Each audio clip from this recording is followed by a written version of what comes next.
जोपर्यंत तुमच्या मनाचा विकास होत नाही, मन म्हणजे काय? बुद्धीवर का?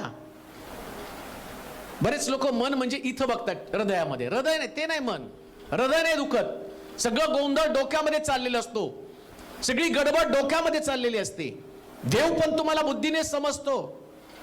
अंतःकरण जे असतं त्या अंतःकरणामध्ये भावना आहेत, परंतु या भावनांना कंट्रोल करणारं जे तुमचं मन किंवा तुमचा मेंदू किंवा तुमचे विचार जे आहेत, दावीद आज प्रार्थना देवाजवळ करत आहे. आणि ती प्रार्थना काय? तो म्हणतो, माझं मन तू विकसित कर.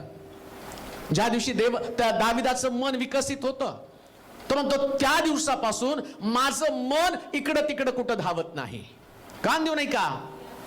तुमच्या मनाचा विकास झाला का नाही हे तुम्ही ओळखणार कसं? एक व्यक्ती म्हणते की मी आता मॅच्युअर झालो, तर मॅच्युअर झाल्याचं लक्षण काय? आत्मिक जीवनामध्ये जो व्यक्ती मॅच्युअर्ड होतो, आत्मिक जीवनामध्ये जो व्यक्ती परिपक्व होतो, ज्याला कळतं मी आत्मिक जीवनामध्ये आता सर्वोच्च पातळीवरती चाललेलो आहे. लक्षात ठेवा, लहान लेकरासारखं, लहान लेकराचं मन जर तुम्ही बघितलं, तो शाळेमध्ये जातो आणि येतो, त्याला त्याच्या दप्तराचं भान नसतं. मला माहिती आहे की ज्या लहान लेकरांना तुम्ही शाळेमध्ये पाठवता, तुम्ही स्वतः त्याला तयार करता, तुम्ही स्वतः त्याचा डबा बनवता, स्वतः त्याची पुस्तकं ठेवता. घरी आल्यावर तुम्ही त्याची पुस्तकं त्यांनी बरोबर आणले का नाही ते तुम्ही तपासता. एखादं त्याचा खोडरबर कुठे आहे, त्याची पेन्सिल कुठे आहे, आणि मग सगळं त्याला आठवण करून द्यावी लागते, कारण तो मॅच्युअर झालेला नाही. पण ज्यास तो मुलगा मॅच्युअर्ड होतो, तो का आणि तो शाळेला कॉलेजला जायला लागतो, त्यास तुम्हाला त्याची पुस्तकं सांगावी लागत नाही. तो त्याची पुस्तकं काढतो, त्याचा तो अभ्यास करतो, त्याला लागणाऱ्या गोष्टी, आणि बरोबर तो आपल्या घेऊन घरी कॉलेजला घेऊन जातो.